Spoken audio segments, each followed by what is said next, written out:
Hello student, welcome back to my YouTube channel Assam Knowledge. Hello student, আজি এই ভিডিঅ'টোত বহুত এটা ইম্পৰ্টেণ্ট টপিকৰ ওপৰত আলোচনা কৰিবলৈ গৈ আছোঁ। তো তোমালোকে যদি চেনেলখনত নতুন আহিছা তেনেহ'লে চেনেলখন ছাবস্ক্ৰাইব কৰি দিবা, কাষত থকা বেল আইকনখন প্ৰেছ কৰি দিবা যাতে আমাৰ ভিডিঅ'বোৰ তোমালোকে প্ৰথমতে চাই কেনে যিখিনি বেনিফিট আছে তোমালোকে ল'ব পাৰা। দেন আজিৰ ভিডিঅ'টোত আমি আলোচনা কৰিবলৈ ওলাইছোঁ যে ইংলিছত কোনটো চেপ্টাৰৰ পৰা কিমান মাৰ্ক আহিব। দেন তোমালোকে স্ক্ৰীণত দিয়া মতে চাই লোৱা যে কোনটো চেপ্টাৰৰ পৰা কিমান মাৰ্ক আহিব। দেন আৰু ইয়াতে তোমালোকে দিয়া আছে চোৱা যে English for English subject there only 4 long answer for 16 mark. Okay, মানে লং আনচাৰ 4টা কুৱেশ্যন হ'ব যিটো 16 মাৰ্ক থাকিব, আৰু 14 শ্বৰ্ট আনচাৰ ফৰ 29 মাৰ্কছ, আৰু শ্বৰ্ট আনচাৰ কিমান থাকিব 14টা থাকিব। 14টাৰ মাজত 29 মাৰ্কছ তোমালোকৰ থাকিব, আৰু very short answer for 45 marks. আৰু 45 মাৰ্কছ কি 45 মাৰ্কছ সেই MCQ যে আছে MCQ থাকিব ভেৰি শ্বৰ্ট আনচাৰ। তো ইয়াতে তোমালোকক ধুনীয়াকৈ লিখা আছে চোৱা, check out blue print for the English subject in Assam 10th exam pattern 2025। আৰু ইংলিছৰ কাৰণে ক্লাছ 10ৰ আমাৰ অসমৰ যিটো ব্লু প্ৰিণ্ট আছে তোমালোকে ধুনীয়া কৰি চাই লোৱা, আৰু এই ব্লু প্ৰিণ্ট মতে যদি তোমালোকে পঢ়া 110% তোমালোকে বহুত ভাল মাৰ্ক পাই যাবা। তো বলা আমি ব্লু প্ৰিণ্টখন ভালদৰে চাই লওঁ। ফাৰ্ষ্ট চেপ্টাৰত আছে এই লেটাৰ টু গড। এই চেপ্টাৰৰ পৰা তোমালোকৰ 7 মাৰ্ক থাকিব। তো 7 মাৰ্ক থাকিলে বেছি মাৰ্ক ভালে মাৰ্ক আছে, তোমালোকে চাব ভাল কৰি। তাৰপিছত আছে ছেকেণ্ড চেপ্টাৰ নেলছন মাণ্ডেলা, এটা 5 মাৰ্ক থাকিব।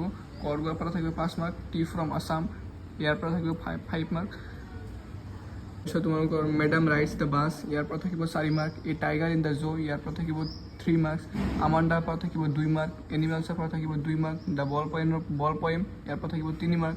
The tale of custard the dragon ইয়াৰ পৰা থাকিব 3 mark. The midnight visitor or a question of trust ইয়াৰ পৰা কিন্তু 7 মাৰ্ক থাকিব, তোমালোকে ভাল কৰি চাবা। আৰু লাষ্টত আছে footprints without feet or the hack driver ইয়াৰ পৰা থাকিব 7 মাৰ্ক, বহুত ভাল কৰি চাবা। আৰু গ্ৰামাৰ যিটো আছে, গ্ৰামাৰ যে আছে গ্ৰামাৰৰ পৰা তোমালোকৰ থাকিব 16 মাৰ্ক। ইয়াতে আছে ট্ৰান্সলেশ্যনছ অৰ ছাবটেন্স ৰাইটিংছ, ট্ৰান্সলেশ্যন লিখাত 3 মাৰ্ক থাকিব। তাৰপিছতে এছে অৰ ষ্টৰি টেলিং, এছেৰ পৰা বা ষ্টৰি টেলিঙৰ পৰা 5 মাৰ্কছ থাকিব। The letter or report writing 3 marks থাকিব। Reading comprehension seen passages from any prescribed prose pieces ইয়াৰ পৰা থাকিব 6 mark. Reading comprehension seen passages from any prescribed prose piece ইয়াৰ পৰা থাকিব 6 মাৰ্ক। তাৰপিছত থাকিব আনচিন পেজেছ 4 মাৰ্কছ। তাৰপিছত টোটেল মাৰ্কছ হ'ল 90।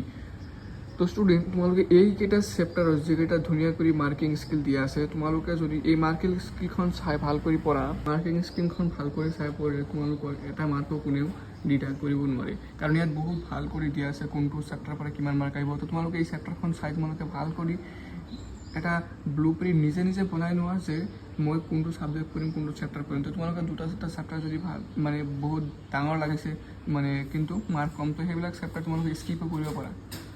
কিছুমান চেপ্টাৰ আছে চেপ্টাৰবোৰ বহুত ডাঙৰ হয় কিন্তু মাৰ্কছ বহুত কেৰি কম কৰে, 2 মাৰ্ক 3 মাৰ্ক এনেকুৱা কেৰি কৰি আছে। তোমালোকে সেইবোৰ চেপ্টাৰ যদি স্কিপ কৰি ভাল মাৰ্ক কেৰি কৰা চেপ্টাৰবোৰ পঢ়া, তেন্তে কিন্তু সেইটো এটা বহুত ইম্পৰ্টেণ্ট পইণ্ট হয়। তো তোমালোকে চাবা, যদি পঢ়িব পাৰা সেইটোতো বহুত ভাল কথা, যদি পঢ়িব নোৱাৰা তো তেনেকৈ কৰি তোমালোকে পঢ়িব পাৰিবা।